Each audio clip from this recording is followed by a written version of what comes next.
느헤미야는 1장부터 12장까지 말씀을 요약하면 성벽 건축과 로부터 시작해 성벽 건축으로부터 시작해서 종교 개혁에까지 이릅니다. 13장은 그 종교 개혁이라는 게 뭔가, 신앙 혁명이라는 것, 개혁이라는 것이 무엇인가를 13장에서 보여주고 있죠. 일반적으로 사람들의 신앙생활에 갈등을 느끼는 까닭은 생각과 몸이 따로 움직이기 때문에 그렇습니다. 그래서 예수님이 일찍이 베드로에게 이런 말을 했습니다. 시험에 들지 않도록 깨어서 기도하여라. 마음은 간절한데 육신이 약하구나. 이렇게 말씀했죠. 생각은 다 있어요. 마음은 있어요. 그렇지만 몸이 따라가지 않는 거예요. 여기서 괴리가 생기고 여기서 균형이 깨진 것입니다. 마음이 간절하다라는 뜻은 생각이 간절하다는 뜻이죠. 누가복음 22장 31절에도 예수님께서 베드로에게 미리 경고한 적이 있어요. 시몬아 시몬아 보아라, 사탄이 너희를 밀처럼 체질이라는 것은 까부르겠다는 뜻이요, 널 가지고 놀겠다는 겁니다. 이런 요구를 했다 하고 예수님이 가르쳐 주셨어요. 그래서 시험에 들지 않게 하고 사탄이 너를 공격할 때 거기 빠지지 말아라 하는 것이죠. 우리 신앙의 갈등은 생각의 훈련은 잘 되어 있습니다. 성경도 있고 기도도 하고 말씀도 듣고 또 소그룹으로도 만나고 그렇게 해서 훈련을 많이 받습니다. 제자 훈련이라고 말하는 것이죠. 그런데 생각으로는 훈련이 다 돼요. 뭐 생각으로는 집 지었다, 집 부셨다, 부자 됐다, 뭐 다 하지 않습니까? 근데 실제로 그게 됩니까? 안 되지요. 생각은 다 됐는데 생각대로 몸이 안 따라간단 말이죠. 진정한 경건 생활이란 생각과 육체가 균형을 이루고 하나 되는 것을 의미합니다. 그러면 생각은 어느 정도, 생각까지도 훈련이 안 된 사람 많아요. 아직도 생각이 마귀에게 사로잡혀 가지고 세상적인 생각만 하는 사람도 있지만, 여기서는 그래도 생각은 예수님께, 하나님께 집중했다고 하자. 그런데 문제는 몸이 안 따라간단 말이죠. 저는 서울에서 요즘 새벽 기도를 하는데 오늘 아침에도 연락을 받았어요. 영하 11도, 12도 되는 새벽에 우리 온누리 성전뿐만 아니라 양재 성전 아주 꽉 찼다는 거예요. 거기 꽉 차려면은 4시 반쯤 일어나야 합니다. 4시 반에 일어나서 세수하고 옷 입고 또 차 타고 걸어서 이제 오게 되면은 이제 5시 반인데, 그때는 이미 다 성전이 꽉 차 있어요. 쉬울까요? 아니에요. 한두 번은 하겠죠. 새벽기도 처음 하는 사람들은 그날 하루 종일 곤두박질합니다. 이리 박히고 저리 박히고 정신이 하나도 없고. 근데 익숙하면 괜찮은데 익숙하지 않는 사람들은 그렇지, 새벽기도 좋은 것이지, 나도 이번에 40일 작정하고 해봐야 되겠다 라고 이제 마음을 굳세게 먹는데 한 5일쯤 지나면 흔들리기 시작을 합니다. 이렇게 몸의 훈련이 어려운 거예요. 기도하고 싶지 않은 사람 어디 있어요? 다 기도하고 싶죠. 교회는 절대 안 빠지겠다고 했지만 비 와도 빠지고 몸살기가 있어도 빠지고, 이렇게 몸의 훈련이 잘 안 돼 있기 때문에 그런 것이죠. 그런데 반대로 몸의 훈련이 잘 돼 있는 사람은 비가 오나 눈이 오나 바람이 부나 폭풍이 치나 시험이 드나 가난하나 부유하나 상관없이 신앙생활을 꾸준히 해나가는 것이죠. 어떤 때는 교회 가서 은혜 못 받을 때도 있어요. 그래도 가 앉아 있고 또 졸 때도 있어요. 교회 앉아서 조는 거예요. 몸의 훈련이 그렇게 돼 있는 거예요. 이런 사람들은 나중에 신앙생활을 끝까지 지킬 수 있는 경건이 이루어지는 것입니다. 여러분은 어떻습니까? 생각과 몸이 따로 놀고 계십니까? 아니면 아직까지 생각에만 머무르고 계십니까? 그래서 느헤미야서에 보면 경건 생활을 굉장히 위대한 사상이나 교리나 어떤 지식으로 설명하지 않습니다. 사람들은 성경 공부 많이 하고 지식이 많으면 신앙이 좋다고 생각하는데 성경은 그렇게 말하지 않아요. 오늘 여기서 보면 어떤 사람이 신앙이 있는가? 첫째는 교회 중심의 신앙생활하는 사람이다. 우리 삶이란 것은 두 가지예요. 세상 중심의 삶이냐, 교회 중심의 삶이냐. 옛날에는 먹을 것도 별로 없고 놀 곳도 별로 없어서 애들이 가는 것은 교회여서 교회가 제일 재밌어요. 또 교회가 서양 문화를 빨리 받아들여서 아주 모르는 것, 신기스러운 것을 교회가 먼저 했어요. 그래서 교회에 몰렸어요. 근데 요즘은 어때요? 너무너무 재미있는 게 세상에 많이 있어요. 게임도 있고 인터넷도 있고 놀이도 많고, 그러니까 이제 이 두 가지 사이에 갈등이 있는 거예요. 그래서 좀 약은 사람들은 한 발은 교회에, 한 발은 세상에 딱 놓고 서로 잡아다니니까 한 번은 이쪽 봤다, 한 번은 저쪽 봤다 이러면서 신앙생활하니까 중심이 없는 거예요. 때에 따라, 형편에 따라 신앙생활을 환경에 따라 하는 거죠. 어떤 사람이 신앙생활을 진짜 잘하는 것일까?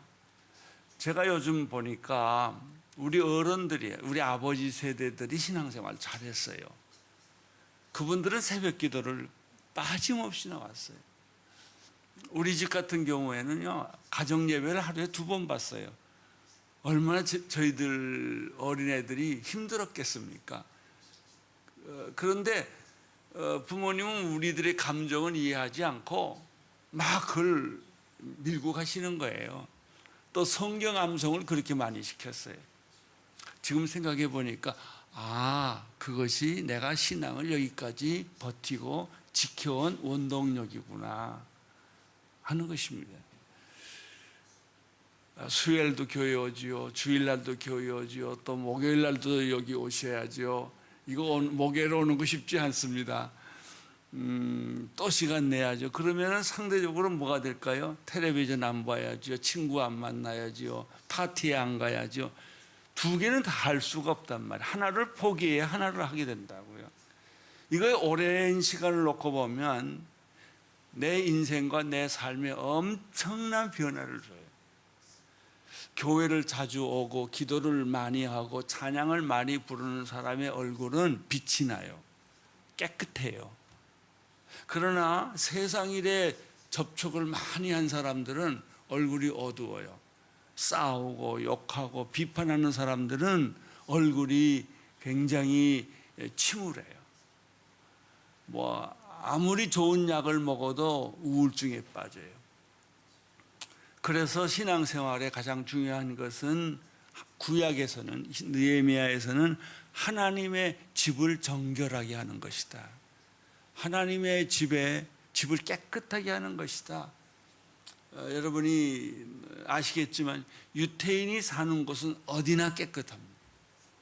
왜냐하면 성전을 깨끗게 하는, 또 자기 몸을 깨끗게 하는 그 습관이 자기들이 살고 있는 사회를 깨끗하게 만드는 거예요.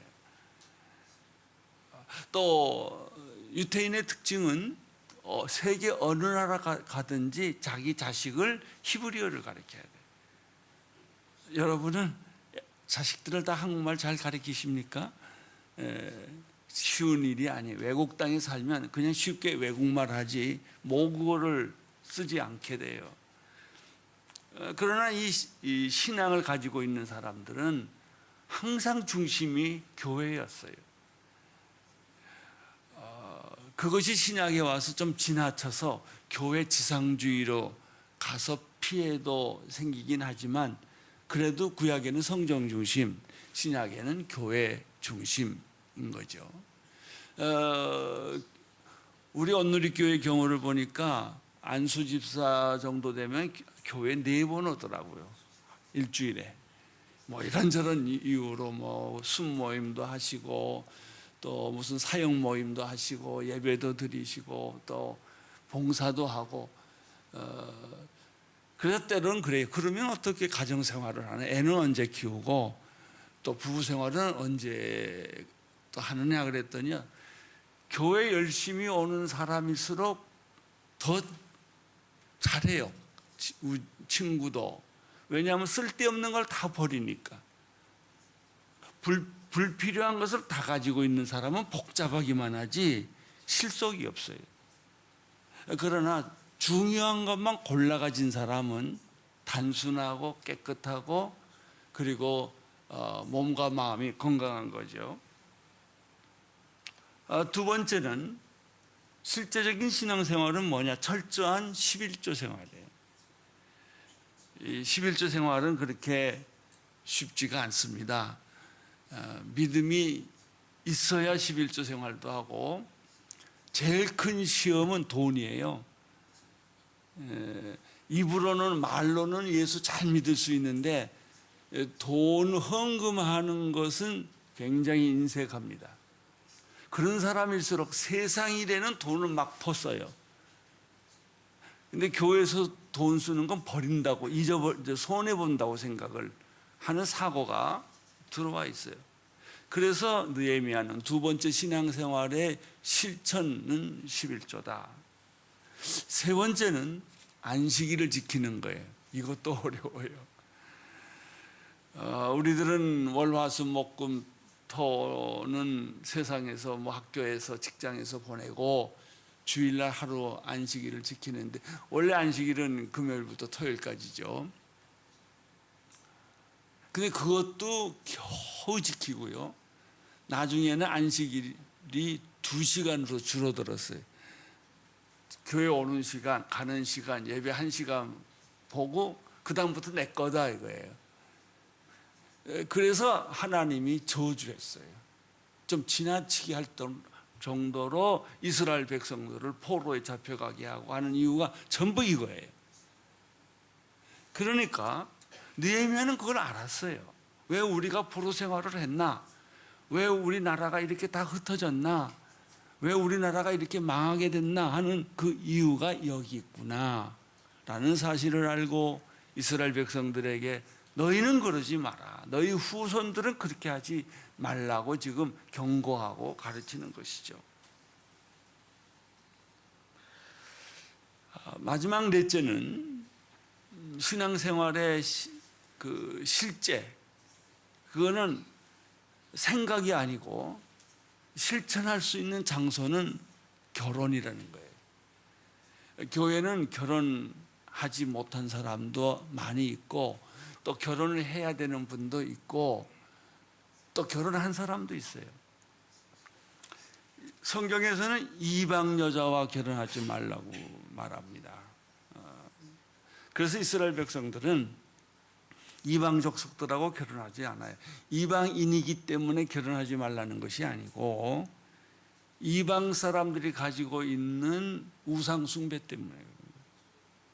자, 우리도 그 부모님의 영향을 받고 살았고 사회의 영향력을 받았고 상황의 영향력 또는 교육의 영향력을 받고 왔어요. 세상 교육은 뭐예요? 진화론적 교육이에요. 6일 동안 진화론적 교육을 받고 겨우 하루, 그것도 2시간 정도 창조론 교육을 받아요. 어떤 게 이기겠어요? 어떤 사고를 갖겠어요? 그러니까 우리도 자연적으로 세속적이 되고 물질주의적이 되고 또는 진화론적 사고를 가질 수밖에 없는 거죠. 어린애 때는요, 얼굴이 그냥 백지장 같아요. 뭘 먼저 심느냐에 따라서 그것이 자기의 생각, 자기의 사상이라고 생각을 하는 것이죠. 결혼이 그 대표적인, 어떻게 결혼했느냐 하는 것이죠. 또 여기 일본에는 특별히 일본 분하고 결혼한 사람, 한국 분하고 결혼한 사람들이 많이 있어요. 다른 나라 사람, 이걸 잘 이해하셔야 돼요. 이방 여자하고 결혼하지 말라는 거는 이방 나라 사람들하고 결혼하지 말라는 게 아니고, 다른 종교를 가지고 있는 사람들하고 결혼하면 큰 코 다친다는 거예요. 이게 엄청난 재앙을 불러온다는 것이죠. 지난주에는 제가 성전 중심의 신앙생활에 대해서 이야기를 했습니다. 오늘부터는 11조 생활에 관한 얘기를 하겠습니다. 11조는 무엇인가? 하나님의 백성들의 경제생활의 원칙이고 기준이란 뜻입니다. 이건 정말 쉽지 않아요. 사람은 누구나 돈과 재물에 약합니다. 여기에 자신만만한 사람은 아랫사람이나 윗사람이나 없습니다. 그래서 돈을 가져다 주면 누구든지 다 넘어갑니다. 이게 돈의 위력입니다. 돈은 하나님만큼 힘이 있어요. 믿음이 굳세지 않고서는 돈의 시험에서 헤어나올 자가 없습니다. 그래서 하나님과 예수님은 재물과 동시에 섬길 수 없다라고 하는 것이죠. 그리고 또 말하기를 돈은 일만하게 뿌리가 된다고 말했습니다. 그러면 돈을 배척하란 말인가? 돈 없이 살 수 있다는 말인가? 절대 그 말이 아니에요. 예수님께서 말씀하시기를 무엇을 먹고 마시고 입을까 염려하지 말라고 그랬어요. 하나님께서 이 모든 것이 너희에게 필요한 줄 다 아신다고 그랬어요. 그 말은 뭐예요? 하나님께서는 우리가 돈이 필요하다는 걸 안다는 거죠. 먹고 입고 자는 것이 얼마나 중요하다는 걸 하나님도 다 아신다는 것이죠. 그러나 돈 중심으로 살면 망한다는 거예요. 물질 중심으로 살면 하나님의 축복을 못 받는다는 것이죠. 그렇기 때문에 돈은 목적이 아니고 수단이라는 겁니다. 그런데 거의 대부분의 사람들이 돈을 목적으로 해요. 나는 주변에 있는 사람을 볼 때 돈을 이만큼 벌었으면 되겠다는 사람을 본 적이 없어요. 더 많은 땅, 더 많은 집. 이 세상에 제일 욕심 많은 사람들이 재벌이에요. 돈은 끝없어요. 그 욕망이. 더 벌어야 되고 더 벌어야 되고 더 벌어야 되고, 저 사람은 나보다 돈이 더 많은데 내가 저 사람을 이겨야 되고, 그러다가 어느새 주름살이 잡히고 병들고 죽어가는 거예요. 그러니까 그의 인생을 뒤돌아보면 남는 게 없어요. 돈밖에 없어요. 돈은 돌고 돈다고 그러잖아요. 돈의 인생이 목적이 있느냐, 돈을 수단으로 쓰느냐 하는 거죠. 나는 여러분이 돈을 많이 벌기를 바랍니다. 미국의 어떤 교회는 밀리언 달러 처치가 있어요. 전 교인이 다 백만장자가 되라는 거예요.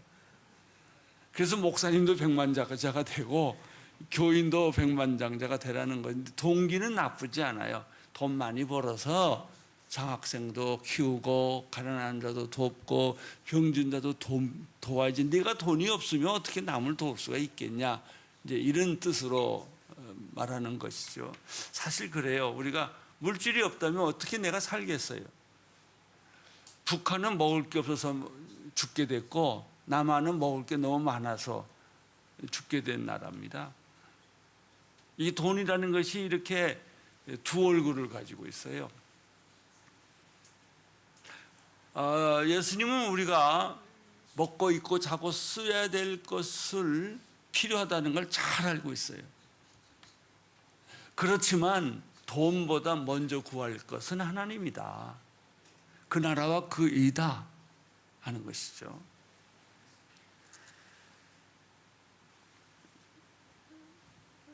11조는 그래서 성경이 뭐라고 있냐면은 11조는 내 것이 하나님의 것이다 그랬어요. 내 것이 아니다. 10의 9는 내 것이지만 10의 1은 내 거다. 그래서 11조 안 지킨 사람을 가리켜 내가 왜 내 걸 도둑질해 갔냐 그랬습니다. 제가 알고 있는 그 서울에 예수 잘 믿는 큰 사업을 하는 분이 계신데 그분이 독일에서 닭 기계를 엄청난 거를 들여왔어요.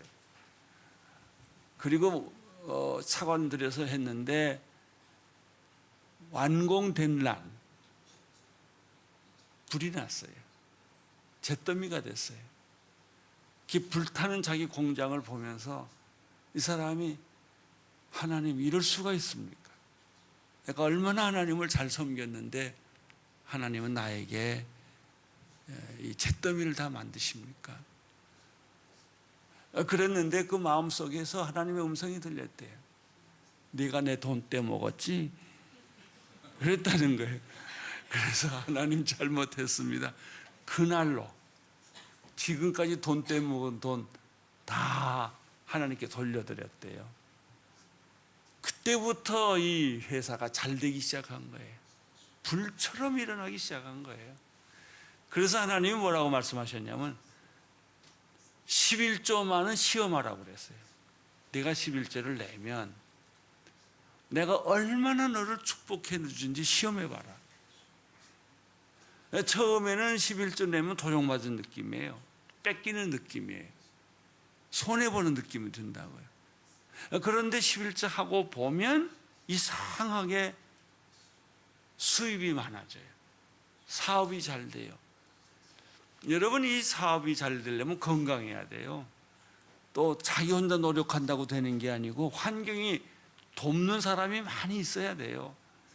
내 노력으로는 다 이루어지지 않아요. 근데 자꾸 돕는 사람이 생기고 환경이 생기고 어떤 사람은요 기껏 돈을 벌고 다 병원에 갖다 주는 사람이 있어요. 결국 인생을 정리해 보니까 남은 게 아무것도 없는 거예요.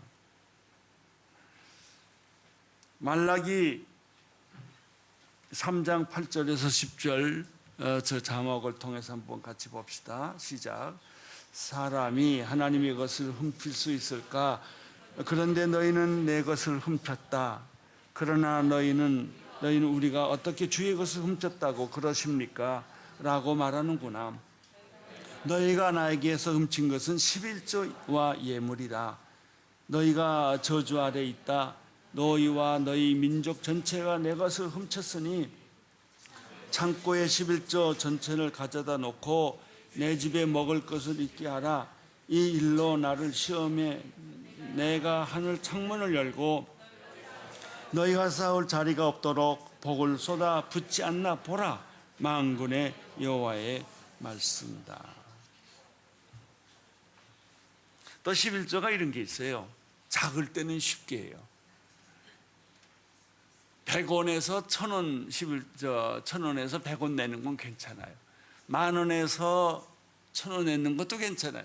10만 원에서 100만 원 내는 것도 괜찮아요. 100만 원에서 10만 원 내려면 손이 좀 떨려요. 근데 100만 원에서 1000만 원에서 100만 원을 못 내요. 참 묵상이 돼요. 이거 왜 그런지 아세요? 남한테 베푸는 습관이 없었기 때문에. 나만을 위해서 산 사람은 절대 돈을 베풀지 못해요. 근데 어렸을 때부터 베푸는 삶, 남을 도와주는 사람, 시간도 도와주고 돈도 도와주고 재주도 도와주는 이런 사람, 삶을 사는 사람들은 언제나 누구를 보면 내가 뭘 도와줄까? 내가 가지고 있는 것 중에서 이런 생각을 쉽게 하는 것이죠. 여러분, 그래서 작은 것 때부터 이 베푸는 연습을 해야 됩니다. 또 어떤 사람은 베푸는데 자기하고 친한 사람한테는 잘 베푸고 자기하고 안 친한 사람은 또 안 베풀어요. 그래서 11조는 개인이 쓰는 게 아니에요. 교회라는 공동체가 쓰게 해야지, 내가 쓰면 내가 하나님 되기 쉬워요. 저 사람은 내 판단에 좀 못됐으니까 안 주고, 저 사람은 내가 보니까 불쌍하니까 좀 더 주고, 그 기준을 내가 한단 말이죠. 위험해요. 그래서 사도들이 바나바와 바울 앞에 헌금을 갖다 놓은 이유가 그거예요. 교회로 하여금 하나님의 돈을 공정하게 깨끗하게 하나님의 뜻대로 사용하도록 하는 것이 11조입니다.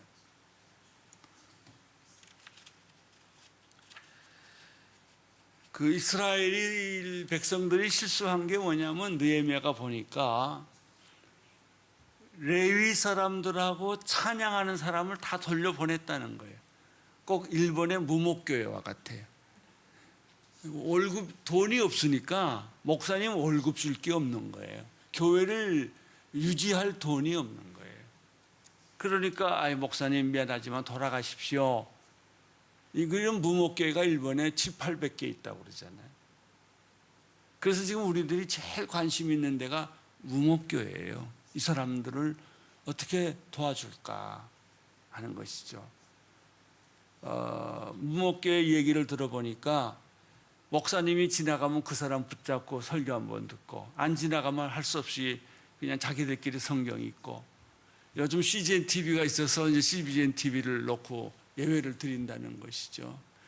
우리 CGN TV 팀들이 무목교회를 몇 곳을 돌아다녀 봤더니 눈물 바다래요. 너무 고마워서, 사람이 그리워서.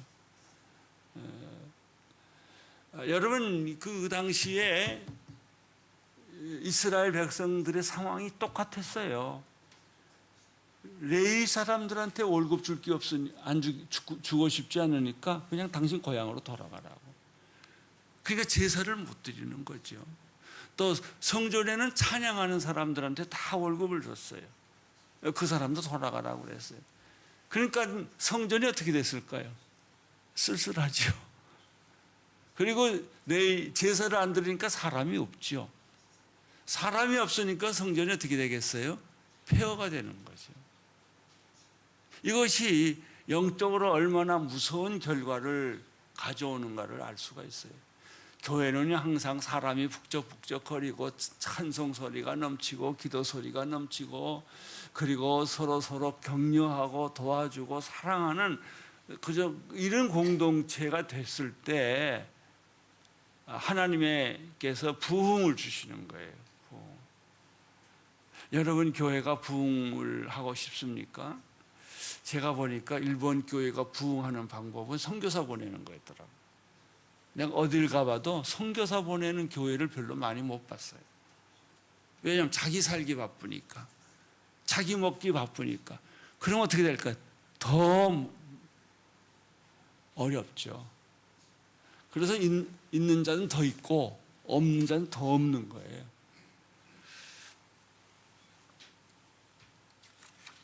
어, 12절을 보십시오. 12절.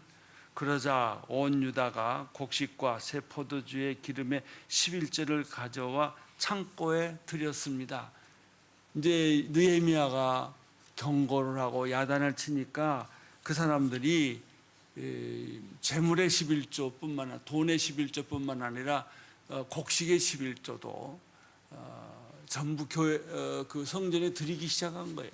이게 창고에 이제 이런 11조가 가득 차지니까 그 성전이 잘 움직이게 되고, 또 레위 사람들을 다시 불러들였어요. 찬양하는 사람들을 다시 불러들였어요. 이 원리를 지킨 거예요. 그랬더니 하나님이 축복이 그들에게 임하게 된 것이죠. 세 번째, 안식일 지키는 거예요. 여러분, 교회 중심으로 사는 거 쉽지 않아요. 대부분의 사람들은 세상 중심의 삶을 살아요. 탕자라는 게 뭐예요? 아버지 집을 떠나 세상으로 간 사람이에요. 세상 사람으로 살다 보니까 어디까지 갔어요? 돼지 쥐염 열매 먹는 지경까지 갔다고요. 돼지 치는 사람이 됐어요.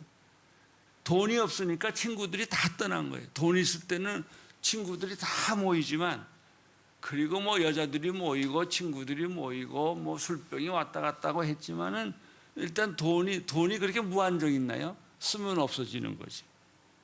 이게 돈이 떨어지니까 친구들도 여자들도 술도 다 떠나는 거예요. 그러니까 이제 자기는 직장 다닐 수도 없고, 마지막 잡은 직장이 돼지치기예요. 거기서 드디어 탕자는 하나님을 생각하게 된 거예요. 아버지를 생각하게 된 거예요. 우리 아버지 집에 가면 먹을 것이 많은데, 우리 아버지의 집에 가면, 그래서 나중에 탕자가 그렇게 생각하잖아요. 나는 당신의 아들이 아니고 당신의 종 중에 종의 하나로 나를 여겨달라고. 이러고 이제 돌아가는 것이죠. 안식일 지키는 일은 쉽지가 않아요. 그 안식일 하루 지키라는 건데, 그것도 맨날 시간 보면 지키. 언제 시간 가나, 언제 시간 가나. 그것은 교회에서 시간 보는 거 똑같아요. 언제 예배 끝나나. 내 마음이 세상에 있기 때문에, 내 마음이 콩밭에 있기 때문에, 우리의 마음이 하나님에게 있지 않단 말이죠. 그러면 내 마음이 나에게 있으면 어떻게 될까? 갈등이 계속되고 나중엔 자살하게 돼요. 이렇게 무서운 거예요. 근데 내 마음이 하나님에게 있으면 어떨까? 내가 살아나요. 독수리처럼 하늘을 날아요. 날개가 생겨요. 너는 여호와를 앙망하라, 그리하면 새 힘을 너에게 더하여 주시리라, 그러지 않았습니까? 여러분, 저도 병을 오래 짊어지고 사는 사람이지만요, 병들면 병만 묵상해요. 그러니까 더 병들죠. 병 중에라도 하나님을 생각해야 돼요. 제가 여기까지 버틴 게 뭐냐면 설교 때문이에요. 나는 어떤 마음으로 설교하냐면, 이 강단에서 쓰러져 죽을지언정 나는 설교를 하겠다, 이 마음이 내게 있어요. 그러니까 이렇게 하나님이 일어 세워주고 설교하게 하고, 저는 죽어도 몇 번 죽었어야 돼요. 근데 하나님이 또 살려주시고 또 살려주시고 또 새 힘을 주시는 것은 하나님을 내가 앙망하기 때문에 그런 거예요. 안식일을 지키는 것이 중요하다는 얘기가 15절부터 21절까지 있는데, 자막을 보면서 같이 읽겠습니다. 시작. 그 무렵 나는 사람들이 유다에서 안식일에 포도주 틀을 밟고 곡식을 들여와 낙이 싣고 포도주, 포도, 무화과와 그 밖에 온갖 물건을 다 싣고는 안식일에 예루살렘으로 갖고 들어오는 것을 보고 그들이 그날의 음식을 팔지 말라고 경고했습니다. 예루살렘에 두로 사람들도 살고 있었는데 그들은 물고기와 온갖 종류의 상품을 갖고 와서 안식일에 예루살렘에서 유다 사람들에게 팔고 있었습니다. 17절. 그래서 내가 유다 귀족들을 꾸짖으며 말했습니다. 당신들이 안식일을 못 어가니 이게 가당키나 한 짓이요. 18절. 당신들의 조상도 똑같은 짓을 해서 하나님이 우리와 이 성에 있는 모든 재앙이 내리신 게 아니요, 그런데 당신들이 지금 안식일을 더럽히며 이스라엘에 대해 더 큰 진노를 부르고 있어. 나는 안식일 전날 예루살렘 성문에 어둠이 드리울 때 그 문들을 닫고 안식일이 끝날 때까지 열지 말라고 명령했습니다. 또 내 부하들 가운데 몇 사람은 성문 앞에 세워 안식일에 아무것도 싣고 들어오지 못하게 했습니다. 그러자 온갖 물건을 실은 상인들과 장사꾼들이 예루살렘 성 밖에서 한두 번 밤을 새웠습니다. 내가 그들에게 경고하며 말했습니다. 너희가 왜 이 성 밖에서 방을 세우는 것이냐? 다시 이렇게 하면 내가 가만두지 않을 것이다. 그 후에 다시는 그들이 안식일에 나타나지 않았습니다. 문제는 무엇입니까? 안식일에 굶으란 뜻이 아닙니다. 안식일에는 아무것도 하지 말라는 그런 뜻이 아닙니다. 예수님께서 그랬죠. 사람이 죽게 됐는데 안식일 날 또 소가 웅덩이에 빠졌는데 그냥 두고 지나가란 말이냐? 그건 아니다. 인자는 안식일의 주인이다. 이렇게 말했어요. 사람을 살리는 게 목적이지 죽이는 데 목적이 있는 것이 아니죠. 그런데 문제는 뭐예요? 안식일 날 장사치들이 판을 치고 있다는 거예요. 물건을 가져오고 들여오고 포도주를 가져오고 들여오고 해서 결국 뭐냐면 사람이 성전에 많이 모이니까 그들을 대상으로 사업 장사를 한 거예요. 저희 교회에서도 주일날 점심에 음식을 팔아요. 2,500원짜리. 이익을 남기려고 판 것이 아니에요. 왜냐하면 어디 가나 할 수 없이 점심은 먹어야 되니까 그 깨끗하고 싼 음식을 교회에서 먹으라는 것이죠. 우리는 주일날 바자를 해요. 왜냐하면 그거는 어떤 이익을 남기는 사람을 위해서 하는 것이 아니라 바자회를 할 때는 온 그 여성도들이 나와서 남자들이 나와서 그 뭐 음식도 만들고 해가지고 이제 파는데 그러면은 그 돈을 모두 아우리치에 쓴다든지 또 어떤 목적을 가지고 돕기 위해서 쓰는 일을 하는 거죠. 그러니까 이 안식일 날 느헤미야가 경고한 것은 돈을 벌기 위해서 안식일을 이용해서 장사치들의 장사는 안 된다는 거예요. 우리가 교회를 보면 가끔 어떤 목적을 가지고 교회 오는 사람 참 많습니다. 그래서 일본에서는 특별히 그 명함을 자꾸 돌리죠. 어디를 가나 장사하는 얘기예요. 하나님에게 집중을 해야 될 그 안식일에, 그리고 또 너희들의 안식, 쉼을 필요로 하는 그 시간에 사람들은 이익을 생각하고 물질을 생각하고 돈을 생각하고 세상을 생각한다는 것이죠. 어떤 사람이 안식일에 관한 책을 썼는데 이런 재미있는 문구가 있어요. 사람이 안식일을 지키는 게 아니고 안식일이 사람을 지킨다. 그거예요. 내가 안식일을 지키려면 고통이에요. 너무 힘들어요. 그럼 안식일을 지키면 그 안식일이 누구를 보호해요? 나를 보호해요. 마음의 평안을 주고 물질의 축복을 주고 또 죄를 짓지 않게 하는 그런 기능이 안식일에 있단 말이죠. 그것은 결코 낭비가 아니에요. 안식일은 일 중에 하나예요. 하나님이 6일 동안 천지를 창조하시고 제7일은 안식을 하셨어요. 보시기에 좋았더라. 안식일은 감탄사예요. 감탄사. 감동이에요. 이제 네 번째, 우리가 신앙생활에서 굉장히 빠지기 쉬운 영역은 아까 말한 대로 교회, 그 다음에 안식일, 11조 이 얘기를 했습니다. 마지막으로 결혼입니다. 이것은 결혼하지 말라라든지 외국인과 결혼하지 말라든지 이것은 오늘 시대에 안 맞는 말이에요. 옛날처럼 선택받은 이스라엘 백성과 이방인이 있었던 시절에는 이방인들은 하나님을 안 믿었기 때문에 이방인이라고 부르는 거죠. 다 다른 종교를 믿고 있었어요.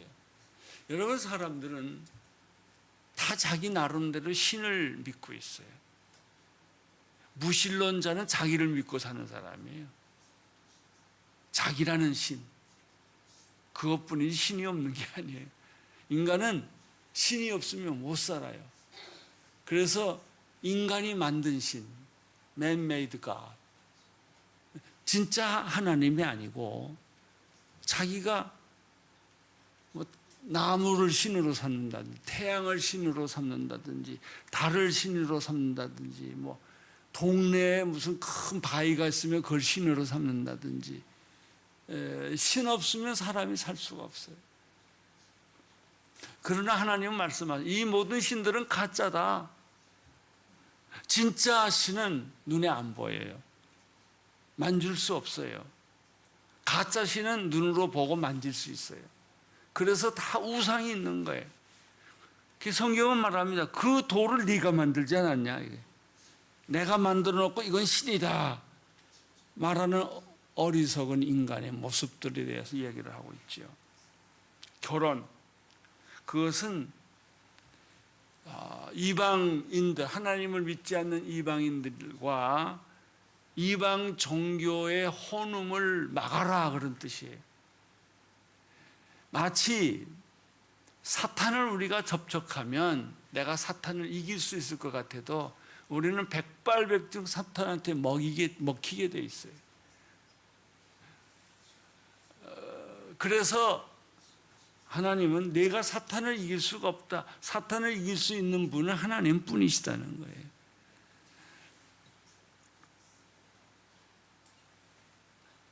(24절을) 보겠습니다. 시작. 그 절반이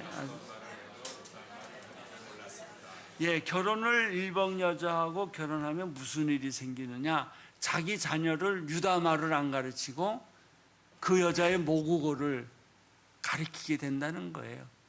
남자는 직장 나가니까 애를 키울 수가 없고 애 키우는 사람은 어머니거든요. 그래서 이방 여자를 데려오면 이방 여자가 유다 말은 잘 못하고 자기 나라 말을 하니까 그 자기 언어를 가리키고, 언어를 가리키다 보니까 자기 종교를 가리키는 거예요. 그래서 느헤미야가 분노했죠. 하나님이 이 일 때문에 재앙을 내린다고 했습니다. 25절 보세요. 재밌는 표현이 나와요. 나는 그들을 뭐하고? 꾸짖고 저주를 내렸다. 그 사람들 가운데 몇 사람은 때리기도 하고 머리채도 잡아당겼습니다. 또 그들에게 하나님의 이름으로 맹세하게 하며 말했습니다. 너희는 너희 딸들과 그들의 아들들에게 시집 보내지 말고 그들의 딸도 너희 아들이나 너희에게 시집 오지 않게 하라. 그러면서 26절에 재밌는 예화를 하나 듭니다. 솔로몬이. 하나님은 솔로몬을 참 예뻐했어요. 지혜의 왕이에요. 솔로몬 그 시대에 가장 뛰어난 왕이에요. 근데 어떻게 솔로몬이 무너졌느냐? 이방 여자를 1000명이나 데려왔어요. 그러니까 솔로몬이 살고 있는 왕궁은 온통 이방 신으로 가득 찬 제단이 돼버리고 만 거예요. 그래서 솔로몬에게 이 저주가 임한 거예요. 시작은 잘했는데 끝을 잘못 맺은 사람이 솔로몬 왕이에요. 자, 26절을 보십시다. 시작. 이스라엘 왕 솔로몬이 그래서 죄 지은 것이 아니냐? 많은 나라들 가운데 그 같은 왕은 없었다. 그가 하나님의 사랑을 한 몸에 받아 하나님께서 그를 온 이스라엘을 다시도록 왕으로 세우셨지만 이방 여자들 때문에 그마저 죄에 빠지고 말았다. 그래서 하나님은 우상을 섬기는 여자하고는 결혼하지 말라라고 말씀한 거예요. 그러나 비록 하나님을 안 믿고 또 다른 미신이나 다른 종교에 빠져 있는 사람이라 할지라도 하나님은 그 사람을 너 때문에 구원할지 누가 아느냐. 그래서 하나님은 신약에 오면 고린도서에 오면은 숨통을 터졌어요. 예수 안 믿는 사람하고 어쩔 수 없이 결혼하게 된다면 그 사람을 예수 믿게 해라. 왜냐하면 그것은 땅의 문제가 아니라 하늘에서의 문제이기 때문에 이제 그런 것이죠. 또 하나 예가 있어요. 삼손과 들리라. 기억하시죠? 삼손은 하나님께 기름 부음 받은 사람이에요. 힘을 주셨어요. 그런데 한 여자를 만났어요. 들리라라는 이방 여자예요. 그 부모들이 반대했어요. 그러나 그 반대를 뿌리치고 삼손은 이 여자하고 이제 결혼을 하게 됩니다. 사사기 14장 3절에 보면 이런 말씀이 있습니다. 같이 읽겠습니다. 시작. 그러자 그의 아버지와 어머니가 그에게 말했습니다. 내 친척들이나 우리 모든 백성의 딸을 가운데서는 여자가 없느냐? 왜 내가 할례 받지 않는 블레셋 사람 가운데 아내를 얻으려고 하느냐? 그러나 삼손이 그의 아버지에게 말했습니다. 그녀와 결혼하고 싶습니다. 저는 그녀가 좋습니다. 좋은 걸 좋아하지 마세요. 큐피트의 화살이 꽂혔다는 등, 필이 꽂혔다는 등, 그 사람 없으면 못 살겠다는 등, 그것이 여러분의 영혼 구원보다 더 앞설 수는 없어요. 여러분 그 사람을 전도할 자신이 있으면 하세요. 그러나 그렇지 않으면 결국 그 여자의 우상에게 잡혀먹고 말아요. 여기 요점이에요. 결국 솔로몬은 머리를 잘리우고 힘을 잃고 끌려다니면서 마지막에 비참한 최후를 맞이하잖아요. 누구 때문에? 그 여자 때문에. 여기 있는 여성 동지 여러분, 여자분들 때문에 가정에 축복이 올 수도 있고 저주가 올 수도 있어요. 여러분 축복을 주는 여성분들 되기를 바랍니다. 네? 여러분 때문에 여러분의 자녀들이 복받고 또 여러분의 가정이 복받는 그런 사람이 되세요.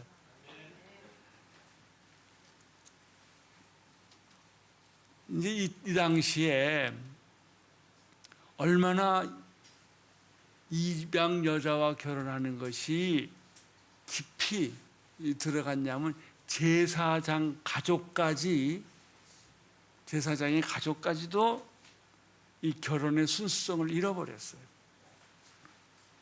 27절 28절 읽겠습니다. 그러니 이제 너희가 이방 여자들과 결혼해 이 모든 끔찍한 악을 저지르고 우리 하나님께 죄짓고 있다는 말을 우리가 들어야겠느냐. 그런데 엘리야십의 아들인 오야다의 아들을 가운데 하나가 호른 사람 산발랏 사위였어요. 여러분 산발랏 기억하시죠? 도비야와 산발랏 얼마나 느헤미야를 괴롭힌 사람이었습니까? 산발랏의 사위였다 이렇게 되어 있어요. 그래서 내가 그를 내 앞에서 쫓아냈다. 14절에 동그라미 치시고요, 22절에 동그라미 치시고요, 31절에 동그라미를 치세요. 느헤미야는 전율을 느끼는 거예요. 지금 우리가 포로에서 돌아왔는데 다시 포로로 잡혀가게 됐으니, 이 민족이 하나님 앞에 매를 맞게 됐으니 느헤미야는 마음이 너무나 조급하고 암울한 거예요. 그러니까 이제 하나님 붙들고 내가 이렇게 경고하고 내 백성을 고치려고 하니까 하나님 용서해 주세요. 자비를 베풀어 주세요. 이 모든 것이 다 없는 걸로 해 주세요. 용서해 주세요. 자비를 베풀어 주세요. 그 기도를 3번씩이나 해요. 왜냐하면 느헤미야는 포로 생활을 했거든요. 죽을 뻔했거든요. 그래서 느헤미야는 가슴이 찢어지는 거예요. 내 백성이, 내 후손들이 또 이런 저주를 받을까 봐, 또 이러한 심판을 받을까 봐 너무 겁이 난 거예요. 그래서 느헤미야는 자기 백성들에게 이런 경고를 한 거예요. 이것이 종교 개혁입니다. 이것이 신앙 개혁입니다. 사랑하는 성도 여러분, 하나님은 우리에게 뭐 위대한 사상을 요구하지 않아요. 여러분들이 육체의 훈련, 그저 매일 교회 나오는 훈련을 하시고 이 동네에서 가까이 계신 분은 새벽기도 매일 나오시고 훈련해야 돼요. 내 육신은 그걸 원하지 않아요. 주일날 교회 빠지지 마시고 모든 봉사하는 모임에 다 참여하시고 자기를 희생하고 하나님과 자꾸 시간을 보내는 거예요. 그러면 내 인생이 달라져요. 표정이 달라지고요. 마음의 근심과 걱정이 다 사라질 줄로 믿습니다. 안식일 주일날 잘 지키세요. 주일날을 하루 종일 하나님을 위해서 사세요. 또 감동이 되게 하시고 감탄사가 흘러나오는 그 하루가 되게 하세요. 여러분, 가족의 결혼을 소중하게 생각하셔야 돼요. 특별히 결혼 정년기에 있는 사람들은 함부로 결혼하지 마세요. 여러분 반드시 짝을 주셨어요. 못 봤을 뿐이지. 그래서 하나님이 보내주신 짝을 꼭 찾으세요. 그러면 축복이 올 것입니다. 아니, 그 가족 전체를 구원하게 될 것입니다. 오늘 이러한 하나님의 말씀 기억하고 신앙생활이라는 것이 뭐 별다른 게 아니다. 뭐 특별한 거 아니에요. 뭐 깨지고 뭐 일어서고 뭐 이런 기적이 일어나는 사람 몇 명이나 되겠어요. 그냥 이렇게 사는 거예요. 기적이 없어도 감사하고 사세요. 일상적으로 하나님 의지하고 하나님 중심으로 살면 이 나라가 복받습니다. 여러분이 복받을 줄로 믿습니다.